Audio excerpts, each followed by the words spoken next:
What is good, guys? It's your boy Bounty. I'm here as always, joined by my co-host Wrong Opinion Man and Cortez. How you guys doing? Welcome to another episode of ChillHawks. I guess, yeah, What's up? What's up, man? Glad to be here. yeah. How about you, Wrong? Yeah, happy to be here. You said a second ago before we went live, that the loss still stings, and I think I'm there still. Yeah, it's hurting. I'm in pain. Hurting, man. Hurting for sure, man. It was such a close. Yeah, I mean, we kept it closer than it should have. Closer game, but I'm still bummed out for sure. I still like this is supposed to be the preview show for the Giants game, but I'm not ready to move on from the Detroit game, bro. I need to get it out of my system, bro, for sure. I don't know how you guys were dealing with it, but damn, bro, I was so bummed down. Bro. I invited some of my friends over to watch the game. I've only done that like twice, bro. Twice, like in the last I don't know 5 years, some shit like that. You wanna know what two games they were? It was this game, the Detroit one, we got our ass kicked, and it was the Ravens game, and I brought all my Oh my Ravens goodness. fans. Oh my Oh, bro, goodness. I was getting cooked both days, bro. Dude, you can't bring them over anymore. That's why they lost. Yeah, Yeah, they're bad yeah. luck. I They're think the that's really it. bad That's luck. it. It's not gonna happen anymore. It's their No, fault. man. Yeah, I'm not over that loss too. Of course, you never want to take any L's, but I feel like honestly, no L is good, but I really feel good about that one. Only because, we did keep it close or try to keep it close Yep. with basically a preseason team out there. So, tough on defense. But offense, man, that kind of motivated me or pushed me to accepting this easily or easier than other L's. Yep. Yeah, for sure. Yeah, I think I don't know. It's just like it sucks seeing the defense play bad after those first 3 weeks, and I mean you can definitely attribute some of it to uh, like everyone being out on defense, but some of it was just like rough stuff that needs to get cleaned up, like missed tackles. And um, I think this is the first team that's really hurt us with yards after the catch. So that sucked. But Gino threw for a career high in yards. He's leading the NFL in passing yards now. I think a lot of people, because it was a primetime game, saw that Gino was balling and that the loss really wasn't his fault. He had that one interception in garbage time at the end of the game that, I mean, counts on the stat sheet, but like it's not really indicative of how he played. And I think K9 looks great. So Kanan looked amazing. I think he looked the best that he has. I think so. Like he was amazing his rookie year, but we all knew that this year he had become better. But I think this was his breakout game for sure. And against this tough Lions defense, I just think it's really encouraging for sure. And we still have the banged up O line that we had like against the fucking Patriots, bro. Like the same banged up O line that we couldn't run the ball with. So I don't Yeah. know, man. Kanan's special like that. That boy K9 special with the bald head, man. The bald, he's getting after it. Him and Tyler Lockett rubbing heads together, bro. Pause. But them boys is going crazy out there. But nah, that's the difference. And I think it's such like a shock kind of sometimes to see when you go from Kenneth Walker to go into uh Zach Charbonnet, Mhm. because he's making plays out of nowhere. And even the front flip he did, or even the cutbacks he was doing on some of the zone reads is ridiculous. And it's just going from that to going to Zach Charbonnet. It's like, goodness gracious, man. Like, you don't fit the play style at all. And I'd much rather be Zach Charbonnet be the one and Kenneth Walker be the two, to be honest with you, if it's going to be like that. A smash and dash type of offense. Okay, yeah. No, I can totally see that. You can definitely, what was the term? Uh, Wear him set down, the probably. yeah. Establish the run. That's what I Yeah. was looking for with Zach Charbonnet. Being physical and all that. But Kanan just brings something that, and there's a reason that the coach is just as soon as K9 is back, they just push like Charbonnet aside. It's not a 1A, 1B type of situation. It's just you're the breeder guy, you're not on K9's level. I mean, that's what I'm reading from what they're doing with the snaps and all that, you know. Yeah, for sure. Yeah, I think one of the things is like they still haven't really established the run. Like this game, Geno threw the ball, 46 times, 56 times, something like that. And K9 only carried the ball 12 times. So, Yeah.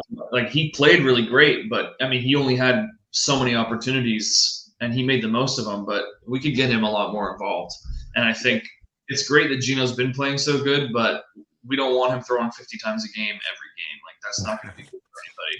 Yeah, just like Christian said right here, like he played great, but he saw like 3 interceptions that the Lions dropped, and I agree with that. And I don't think, and I mean, of course, that's on Geno because he threw the ball, man. But you know, that's just a bad balance in the offense, I guess. That's what you can expect. Just every time you pass the ball, it's way more, it's risky than just running the ball, you know. So I think that circles back to what you were saying, wrong opinion, man.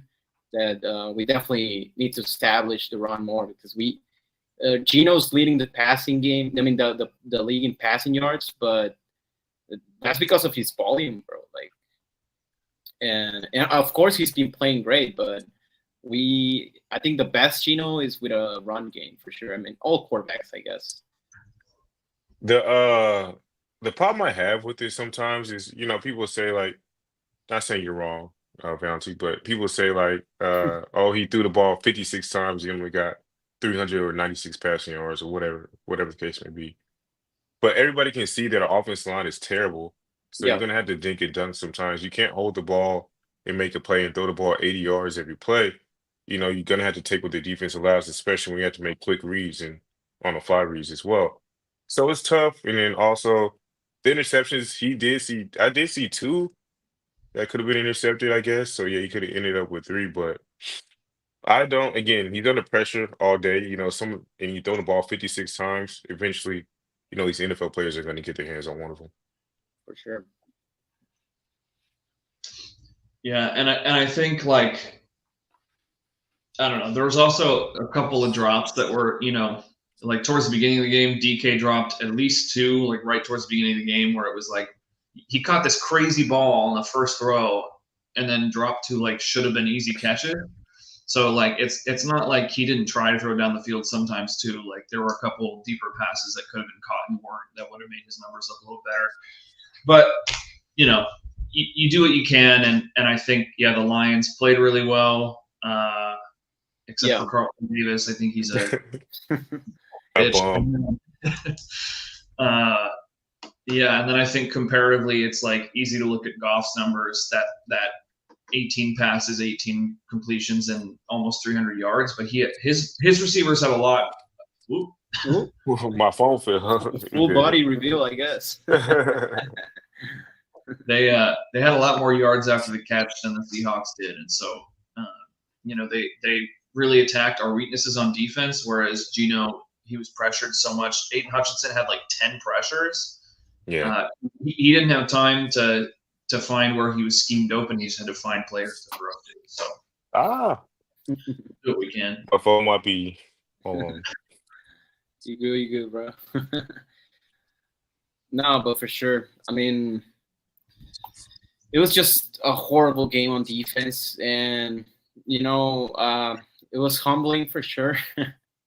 Last week we talked about like how could the Lions like actually beat us in a way, like realistically, like, and we all said that it was through the trenches, you know, and they definitely did that. They ran the ball down our throats, and they were pressuring Geno all day.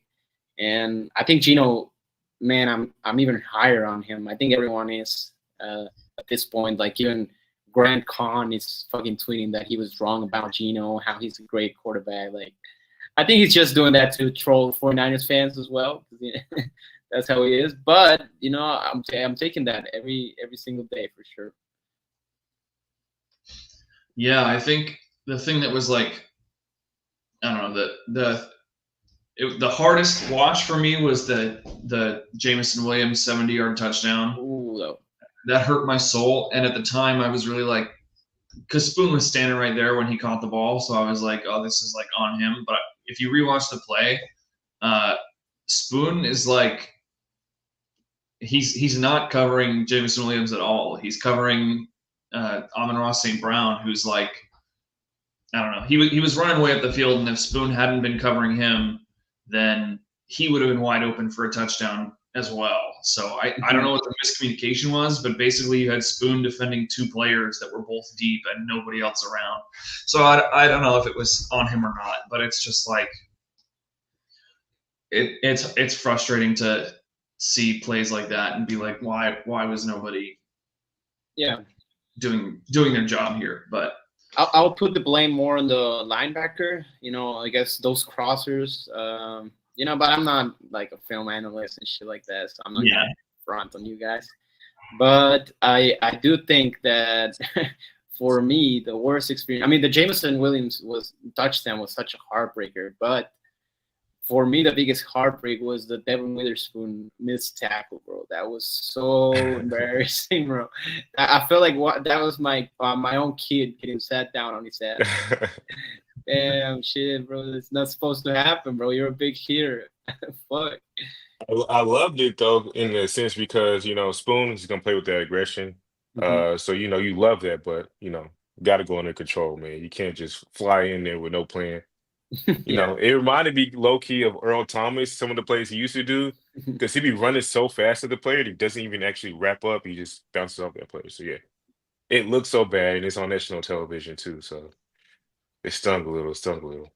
Yeah, kind of rough because his last Monday Night Football game, was against the Giants. He had 2 sacks. He had an interception return, 98 yards for a touchdown, and then in this game he had a bad missed tackle, and then that touchdown that looked like it was on him. Like, I don't think it was, but rough stuff.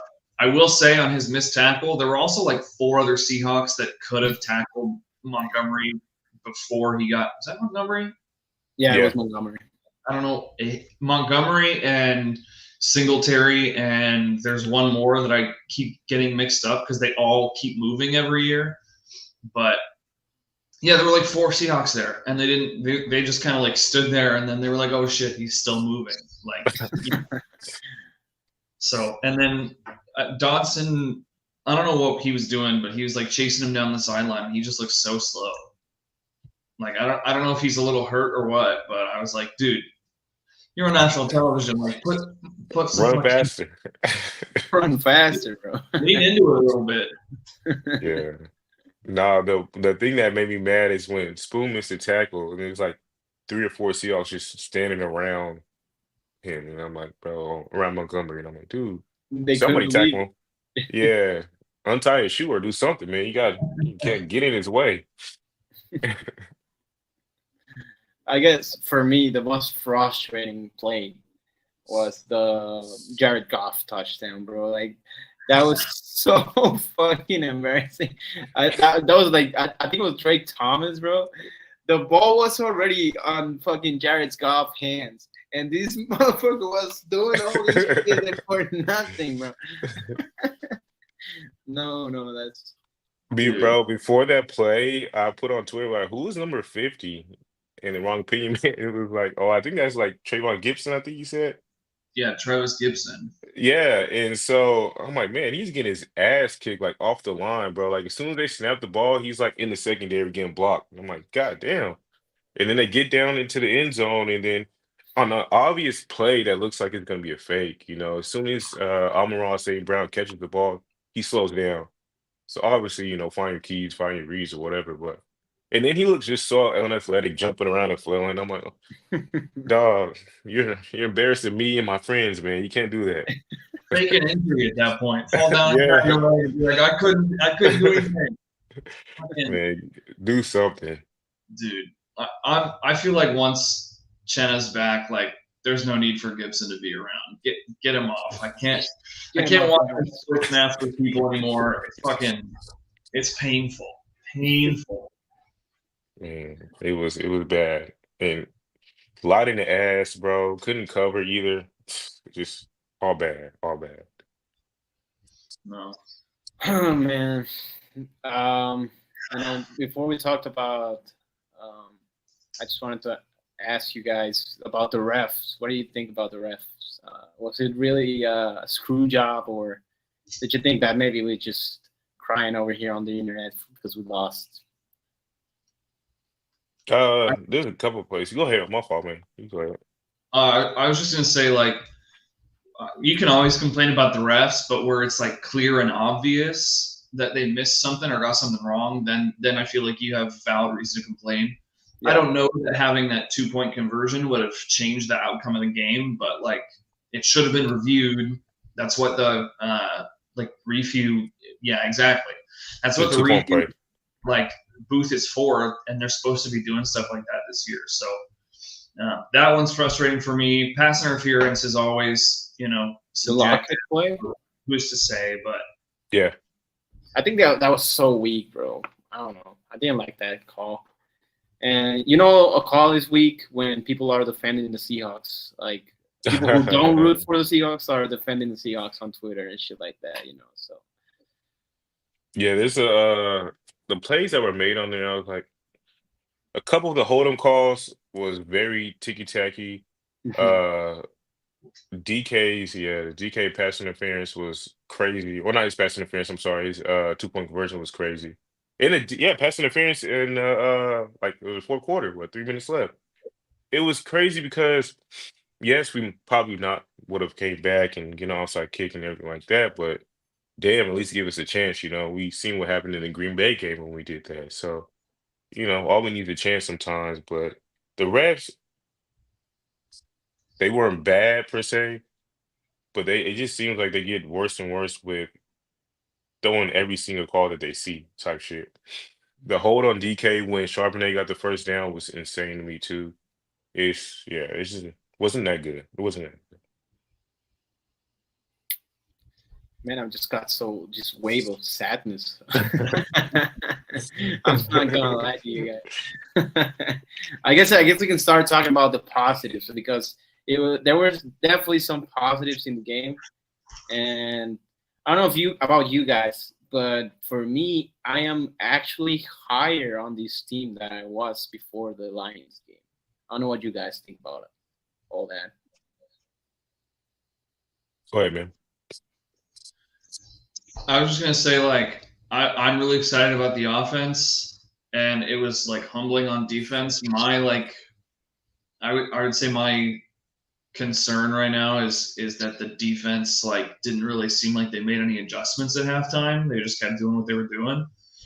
But I'm so excited about how DK has turned kind of that corner. He's playing so elite. He's making really crazy catches. He is using his hands more. Not that he hasn't in the past, but people always try and knock him for not using his hands, which is okay, well now he's doing it.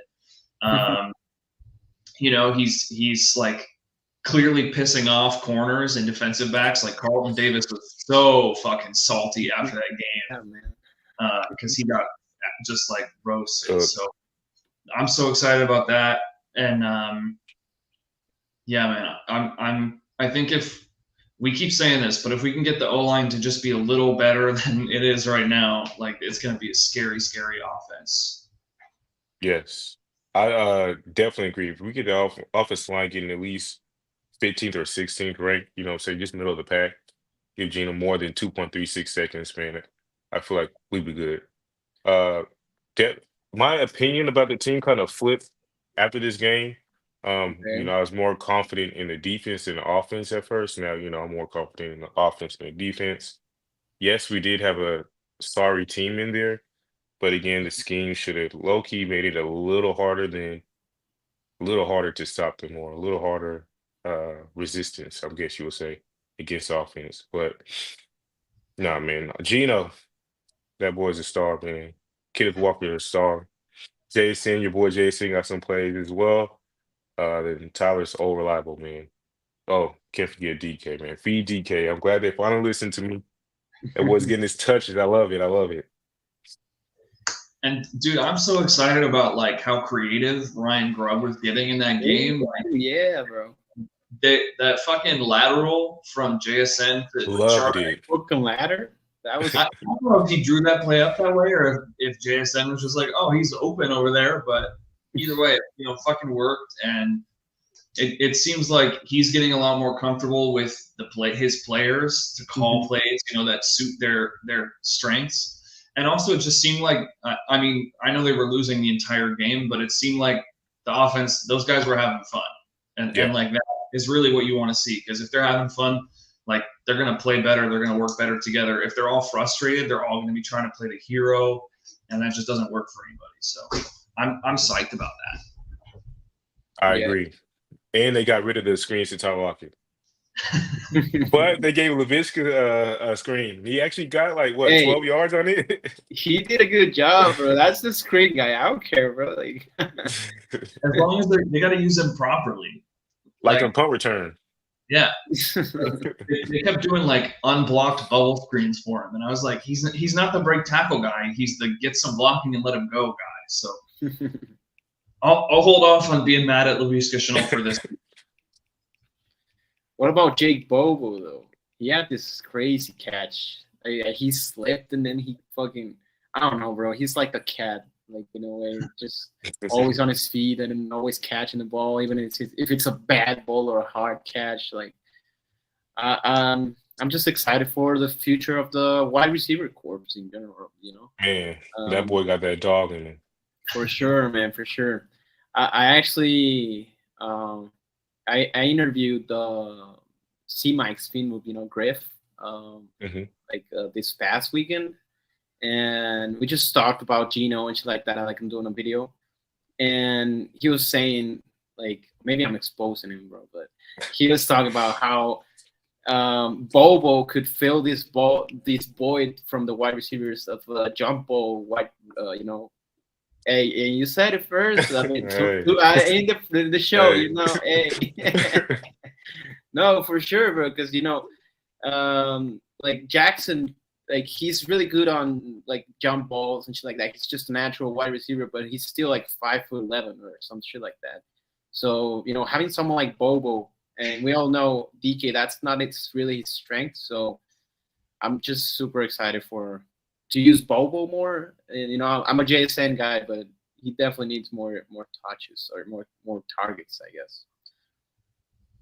Yeah, he's got some crazy body control. I think that's like the one thing that sets him apart. Like he's really slow, right? We know he had that 4.99. That's not great, but we've seen him play and we've seen the catches he makes. Like he had 2 crazy touchdowns last year where he like barely got in by like manipulating his body, and then he had that catch where he fell, rolled, got up, caught the ball immediately. Like he definitely has like really good like fine motor control. So I think give him some more chances to make plays, and he will make them. I just think it's hard because there is so much talent around him. But if they're fucking scheming up plays for Laviska Shenault, they can scheme up plays for Bobo. Yeah, I like that for sure, I man. definitely agree, man. And he can take Farrell Brown's place, man, because that dude is ass too. Man, that ugly ass helmet. Jake Bobo, man, I was so happy seeing him. I think he did try to do a fade route. Gino was trying to do a fade route to him on that 2-point conversion. Yeah. And I guess he ran the wrong route. I think he's expecting the back shoulder throw or something like that. Maybe it might be flipped, but yeah. What do you guys think about the 2-point conversion going early for it from Mike? As I was watching it live, I hated it, but there's definitely some logic to it now that I'm thinking with a cold brain. Yeah, hindsight is always 20/20. You're always gonna say, yeah, we shouldn't have done that. But in the moment, I wasn't expecting it. And so like, no, but as I thought about it, so yeah, might as well. But then we proceeded to do the not smart. We wasn't on communication with the 2-point play. So it ended up being bad. But if we get that and get a stop, we're up. We're winning the game. Now, Detroit probably has to play a little bit differently. So I do like it. I don't know. The analytics nerds say that if you're down 2 scores, it's better to go for 2 because you can always make it up later with the field goal or whatever else you got. I don't know. I thought it was fine. The fact that they got it and then it was ruled incomplete and then they got another chance and that one wasn't even close. I was like, all right, this sucks. Like I thought once they got the penalty and it went from a 2-yard try to a 1-yard try. At that point, like, why wouldn't you run the ball in there? But I don't know. I don't care. Score points. That's true. Score points. That's what you got Zach Charbonnet's big ass for, to run on the goal line, man. Like, yeah, man. Yeah, but just a defensive standout, which was really encouraging. Just keeps getting better. Derek Hall was, that sack that he had. I guess that's how I found out you can have a horse collar tackle in the pocket, bro. I thought that was gonna get flagged for sure, but it's legal. I didn't know that, and that was crazy. You know how strong you gotta be to hold the fucking NFL lineman with one hand and just knock fucking Jared Goff with your middle finger or some shit like that. Like, he's different, bro. He's so strong. Like I would say. I like Boye a lot, and I think he's better currently. But Derek Hall, he may have a bigger ceiling. I don't know what you guys think about it. Yeah, no, I think he played really well. At first when we first was talking about him in the beginning of the season, we didn't think that he was going to be all that, or we was waiting to see the progression from him. I guess you would say, because they did hype him last year. Play like shit last year, so seeing him play well this year. He had his moments. Come on, bro. Definitely played better this year. Salute to that man. No, he's going crazy this year. But no, a lot of people didn't know, about the horse collar rule, so don't even think about that, man. But with him on one side, Boye on the other side, or him rotating with Boye when Uchenna comes back, that's a lethal combo, I think. So yeah, it's gonna be great. I feel like we definitely have some upside coming up. So yeah, salute to Derek Hall for the upgrade.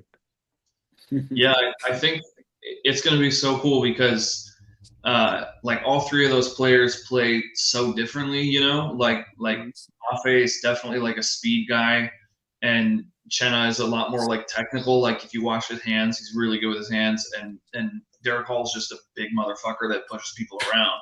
Yeah. And so I think it's going to be so cool when you have those 3 guys that you can like rotate in and move across the field and figure out, okay, this left tackle sucks ass against like a bull rush, but he's got a lot of like really good against the speed. So you put your guy over there. So I don't know. I'm super excited about that. I thought it was really disrespectful of him to fucking do Jared Goff like that, and I loved it. So do that shit again. Yeah, another bald guy that really stepped up. So we got Walker, we got Lockett, and we got Derek Hall. So maybe everybody should shake their head on the team. I don't know. I'll shave mine. Keep like the whole team's played like those guys.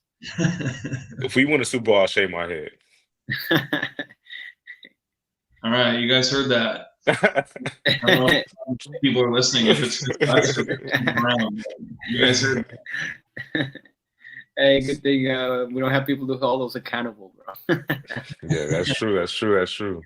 But nah, I'm definitely excited to see what we have. I feel like we, from our corners being good, we had a solid rotation of corners. Now we have that same thing on the defensive line. Leo, Brian Murphy, Derek Hall now, Boye, Uchenna, Leo. Oh, I said Leo, but yeah, it's crazy right now. Draymond Jones, trash ass. He made a play, so can't call him trash really, but he made a play. For that contract, yeah.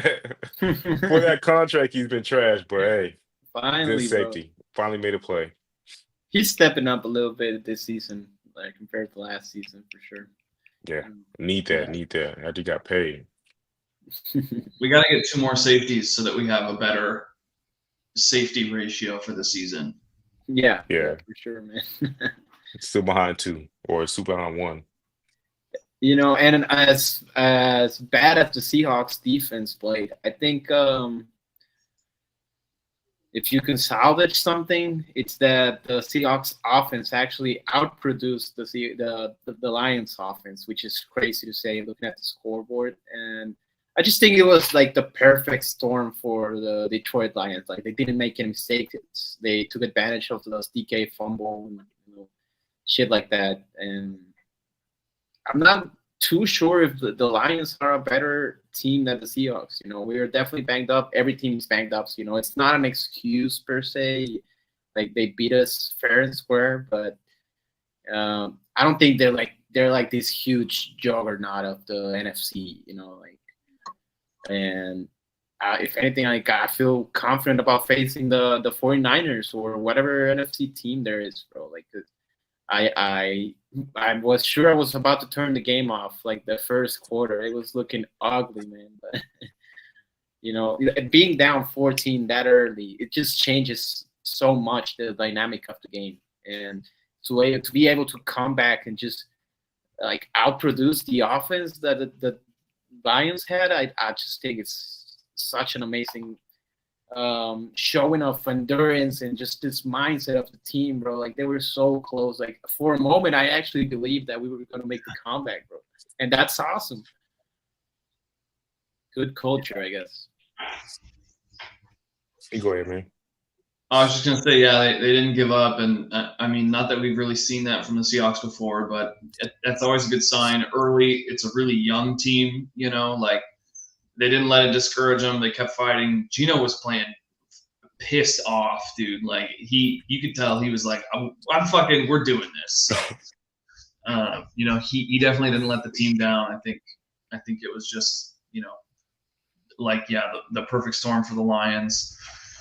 I don't know. I don't really have any feelings about the Lions. I think better them than like the 49ers, but I don't know. We just keep playing each other, but like, I don't know. It's cool that the Lions are good. The Lions were bad for fucking forever, Like, let's maybe get Calvin Johnson a ring by proxy. How I feel about this Detroit little series, I guess we've been on, is how I felt when we was playing Carolina. It's like, man, these teams are so good, and I guess it's good for the NFL to watch two good teams, have this battle. But for my nerves, it's not good. I'd rather beat people's ass every week instead of, shootouts. It doesn't make me feel good, But yes, that boy Gino, man, he was definitely playing pissed off. But I like that type of anger Gino had this game because it looked like it like motivated him instead of him just being just pissed off, Yeah. And speaking of Gino, that Pacific Northwest Sports Hub page, they're a bunch of dickheads and goofs. Yeah, I just found out about them today. So yeah, I just want to say you guys are idiots. You're lucky, bro. And I think you guys are idiots, bro, because it looks like it's like a fucking sports brand and shit, but it's just one dude. I think. No, yeah, he's a dummy, and he should not ever talk about the Seahawks again. He has these stats that talk about Gino, red zone percentage, touchdowns, and per attempt, and everything like that. And I'm like, dog, he's running the ball. If he's not getting a pass on the first down to a touchdown, and we run the ball on the second down, that still counts as an attempt for him, and we didn't get it. So it's, I was about to get into a whole little rant, but I'm gonna just say he's he's terrible. Gino's a man. I love the demeanor of our team, man. I love it. I do love the fight. I do love that coach actually gets mad and not, just always looking at the positive in the next play. No, you need to get angry at something, Yeah, for sure, man. I think you're right on that. Trash Pete Carroll, but never trash Pete Carroll. Never trash Pete Carroll, but it's so refreshing to just after a loss, just hearing some accountability, realistic shit. Like Pete was always positive, and when you lose, you don't want to hear all that,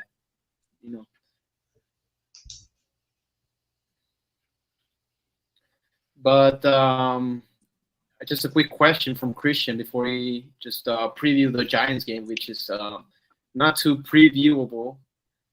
But who would you guys consider right now the NFC juggernaut, if there is anyone, or the favorite? Is it still the 49ers? No, I think it's the Vikings. That's Their so defense, weird to say.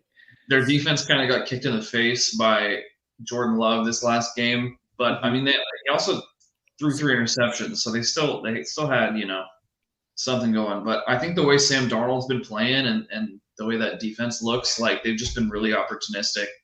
I think until proven otherwise, the 4-0 team is the best team. So I agree. It's hard to say anybody else right now. In my opinion, I think that we don't have one, to be honest with you. Yeah. But it's hard not to say the Vikings. They've been whooping ass. Just went into limbo, did their thing too, and their play caller, I think it's Kevin O'Connell, if I'm not mistaken, Yep. is doing a fantastic job, man. It's crazy how he's making everybody look like a star. So yeah, salute to those guys. They are the best in the NFC. Do we face the Vikings this season? I don't think so, right? I think we do. Yeah, don't we? I'll be playing. No, we do. It's week 16, bro. Oh, great. That'll be fun. But yeah, I guess we can just do a double program and preview the Giants game, which is just talking shit about Daniel Jones and what else are we gonna do, bro?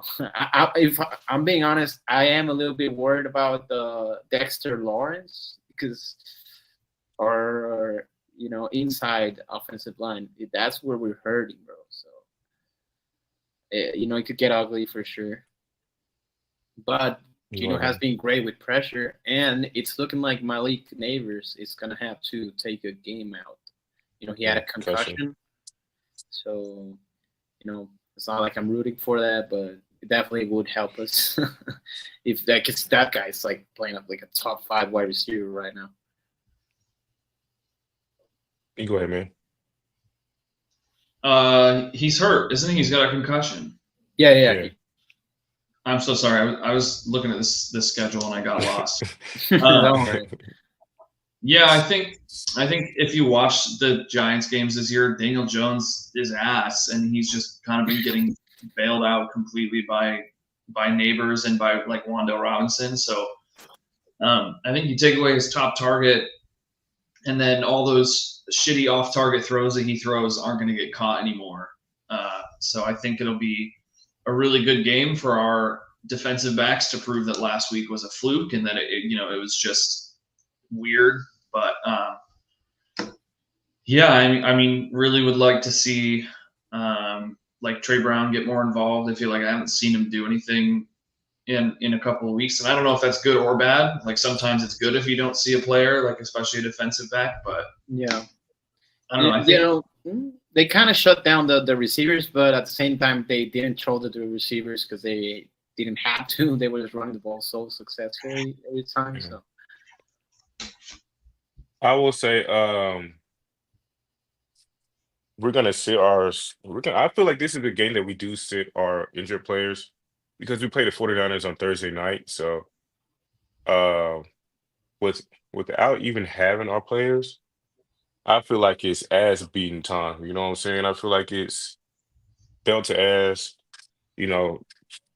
take Old Yeller behind the barn and shoot their ass. That's why I feel like this game is about to be for Daniel Jones, man. It's gonna be bad. I feel like it's gonna be bad for Daniel Jones. I know I'm going out a little on a limb, but I definitely feel like we're gonna get our get back from that loss we just had. Especially seeing how Mike McDonald took that loss, And I feel like we have a team full of dogs and a team full of alphas, I guess, that they're gonna respond to what Mike McDonald is saying and go crazy next game. Of course, it's gonna be a little tough without our starters in, but the Giants are so ass that I don't think it'll matter.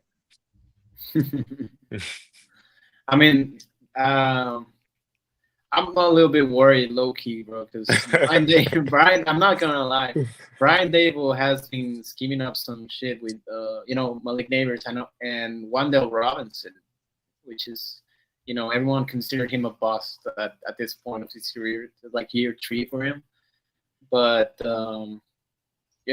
that's he's a good offensive mind, I guess, play caller as well. And if you can make an offense work and look like semi good with Daniel Jones. Like you definitely got that shit, you know. But like you guys said, Daniel Jones is ass. He's a limited quarterback. You know, I'm praying, I'm hoping that the Seahawks defense can beat him up so much that it just like the whole game just turns into a fucking Drew Lock revenge game, I guess. They just put Drew Lock in like for after Daniel Jones throws like 3 interceptions. That's what I'm rooting for, man. The good thing too is that he has no arm. I was watching that game they just played, and he was trying to throw a 50-yard pass, and it went like 30 yards or something like that. And I'm like, this dude is terrible, man. Like, of course, you know, he got bailed out with one of those touchdowns by Malik Neighbors, who had to jump 10 feet in the air just to catch it. But you know, when he's wide open, but no, I understand the worry because this is low key a trap game for us. Yeah. But nah, man, I feel a little more confident with this game. Yeah, I think the Giants are like one of the only teams in the league with a worse offensive line than we have, so that goes in our favor. Oh, okay. And like, yeah, it's so fun to watch Daniel Jones play because he can't throw the ball downfield. His accuracy is like scattershot at best. He's fucking awful, and they're paying him $100 million, not $100 million. I think it's like $40 million a year is his contract, which is crazy still. I think he's getting paid more than Geno, no? No, yeah, yes. Yeah, that's ridiculous, man. I guess because he can run, and I guess he's a game manager. But nah, man. Might as well pay Sam Darnold. Yeah. Somebody's gonna pay him, bro. Speaking of paying, at what point do we extend Geno, bro? Like waiting, like for the season to be done. I think that is such a mistake. I think there are so many quarterback hungry teams that are willing to give Geno a fucking Kirk Cousins type of extension, bro. So I don't want to get it to that, like to that point. Just extend him right now, man. But I don't know. I'm not John Schneider. How much would you give Geno? I'll give him a good how much he's making right now, like 35 million a year. He's making a lot. Let's see. I'll give him like something close to the Daniel Jones, like maybe a little bit, like 5 million. I think that's a steal in the way that it's playing, and like the market is just gonna go up. 42 million a year. Not insane. That'll be so fair, and Geno would definitely take something like that. 42 million a year. Now let me ask you this: how much do you think the rest of the NFL will pay Geno? I think some teams will pay him like 50 for sure, or like some desperate team like 55, bro. Like if he leads the whole league in passing yards, you know, like someone like the Raiders or some shit like that are gonna pay him like whatever he wants. That's probably what it's gonna take. But to be honest with you, I would give Geno a bag for sure. But I don't think it would have to be like record breaking money. Yeah. Reason why is because I'm sorry, keep going, man. No, it doesn't have to. I'm just saying like that. Like, oh yeah. 42 I think is a good number. Dak is getting what, 60? So yeah, 42 is a good number for me. With Geno being that old, I think a lot of people might stay away from him and be like, hey, we kind of cater to him and things like that. So I would take the discount if we could, but I would definitely pay Geno as quick as you can. Yeah, I think you got to pay him because, I mean, if you look at what are the alternatives, it's a nightmare. Like the quarterbacks, it seems like quarterbacks coming out of college are getting more and more like either they're insanely good right away or they're complete ass forever. And there's not a lot of those middle ground guys anymore. I don't know what happened, but I think you got to keep him until you for sure have his replacement. Because it really just seems like it hasn't worked out for these guys that kept their good starter for years and then didn't wait to do anything until after he was gone. Like, look at Roethlisberger retired, and they had to go through like fucking Mitch Trubisky and Kenny Pickett and whoever else, and the fucking Eli Manning retired, and they panicked and drafted Daniel Jones 6th overall, and then paid him $160 million. So I think get Geno's backup or replacement sorted before you try and let him go. Yeah, I want it to be Sam Howell time, bro. That's for sure. That's always a tough thing too, because how many years do you think Geno has left? I feel like Geno has a solid 6 left, right? Uh-huh. If Geno has another 6 left, do you think we'll have a bad? Well, we can't predict out 6 years, but I feel like Geno's always going to put us in a position to be in the playoffs or near the playoffs, right? Yep. So it's definitely going to be that situation where you're in limbo, where you're good enough to, make the playoffs, but not good enough to get a high draft pick for a quarterback. So then release some pieces, but let's get into the whole future things and things you can't control type shit. So, it's tough.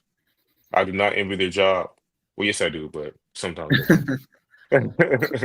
Some tough decisions for sure. Yeah. Like if I'm over here stressing out about some fantasy football trades, bro, I wouldn't want to be like.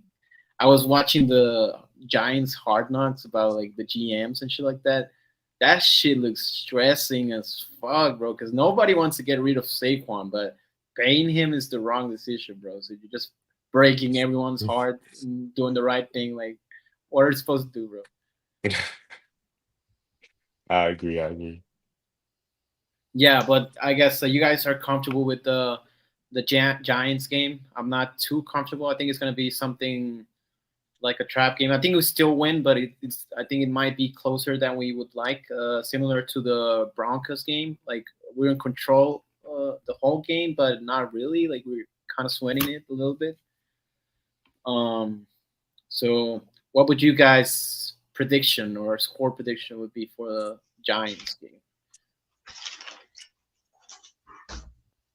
Go ahead, man.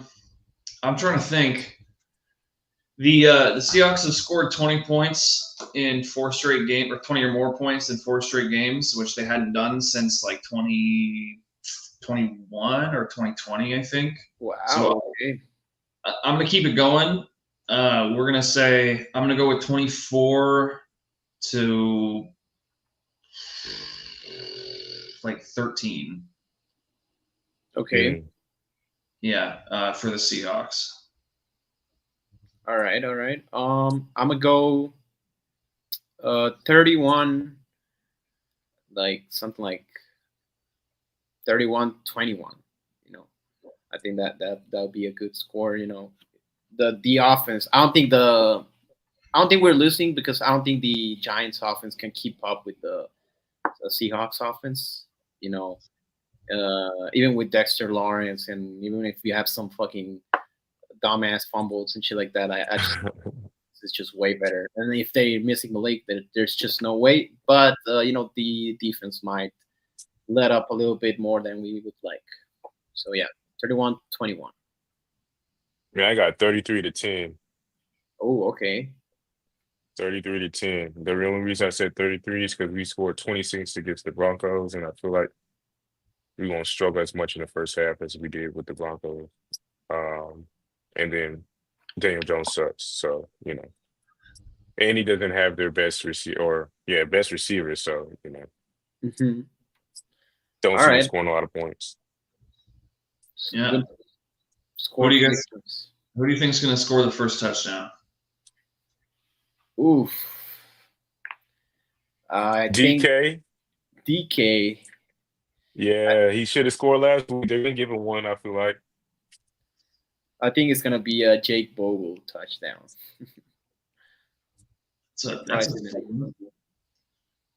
What they call Jordy Nelson and Green? They called him White Chocolate. I almost like calling Jake Bobo White Chocolate, bro. Love that, man. I like Bobo way more than I ever liked Jordy Nelson. Well, he was a Packer, so I hated that white bastard. Fucking every time they played the Packers, it was like, oh look, Jordy Nelson's doing something cool again. And I was like, he's not doing his routes. Cool. He's being a dick in my face. Fuck that guy. I think first touchdown this week is gonna be Kenny Walker. Okay. Good choice. Yeah, Good choice. good choice. That was my second choice, actually. I was thinking about that.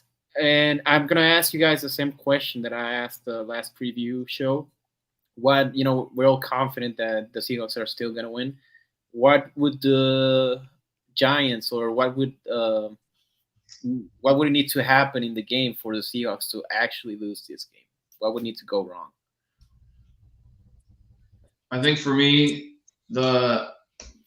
this might be the most overconfident I've ever been, but the only way the Seahawks lose this game is if Geno gets injured and has to leave the game Oh, okay. before halftime. Some big confidence. And knock on wood Hey, for you. not just touch the background, yeah, right there. Good, we good, we knock on good. wood. But same man, I'm very confident. This might be the most confident I've been in a minute. But the only way for us not to, I think, just miscommunication. Same thing that we did against the Lions. To be honest with you, and offensive line playing like shit. Yeah. Shout yeah. out Stone Forsythe. You actually played decent, bro. Hey, You played decent. You gave I up didn't them want to pressures, lie. but you wasn't doing bad. At least he didn't give up a sack, but I think that's more on Gino, if I'm being honest. True. He was so fucking Houdini shit for sure. But Connor Williams, you on my watch list though. for sure, man. But I think what would need to happen is the Seahawks getting in their way again, like getting in their own way. DK fumble, like that's just so frustrating to me. Not to say like it's all on DK the loss and shit, but it's something that has repeated throughout his whole career. He's just overconfident about his ability to gain more yards, but you're not like Derrick Henry type of player, bro. You're a wide receiver. Like as strong as being as you are, bro, just go down a little bit, I don't know. Like if you're already wrapped up, you're not the fucking Hulk, bro. You're not gonna beat 3 NFL like super elite athletes, bro. Like you're not that elite of an athlete. I get you're different, bro, but come on. But yeah, just some dumb mistakes like that, like some fucking back on our safety type shit, or and that would need to happen. And also, like Dexter Lawrence would have to like take over the whole game. Have some fucking vintage Aaron Donald type shit. I know people are freaking out by that fumble. I do agree. He needs to take care of the ball. I love the aggressiveness, though. I love him, the mindset. I will rebuttal with if anybody gets mad at the fumbles. Adrian Peterson, one of the greatest running backs of all time, had fumbling issues. So, I get he's not Adrian Peterson, but, even players fuck up sometimes. That's all I'm saying. No, and fumble happen. I just it's just stressful that it happens the same way with DK. Like I feel like it has to happen like 3 or 4 times in his whole career. Yeah, I think Jackson Bevins pointed out, he was like, any other wide receiver would have already been down by that point. And that's what's so frustrating, because it's like a catch-22. Like, he's so big and so strong that he can keep doing that, but then because he's so big and so strong, then there's more time for them to try and get the ball out afterward. And he did take on 3 players. It was the 4th player that he couldn't handle. So okay, you're right. He's kind of Superman. And I don't know. I'll forget about this fumble next week, but I'm still thinking about that fumble in that 49ers game at like the 1-yard line that was caused by a player that was out of bounds, and I still think that shouldn't have been allowed. That's not a That's whatever. Yeah, no, I had some PTSD flashback for sure. Yeah, I did too. But yeah, I guess we can wrap it up for this week. I promise we're gonna be doing a fucking quick reactions this time. We were kind of bummed out after the game on Monday, and I had some people over, so I wasn't complaining that we were not all feeling it. So it's so good, bro. I probably wouldn't have been as rational. Yeah. Oh, the only thing I'm sad about is that we didn't get any Non's like angry Angry I rants. wanted Yeah. to snap. I wanted to get mad. Finally, she's been too Yeah. calm.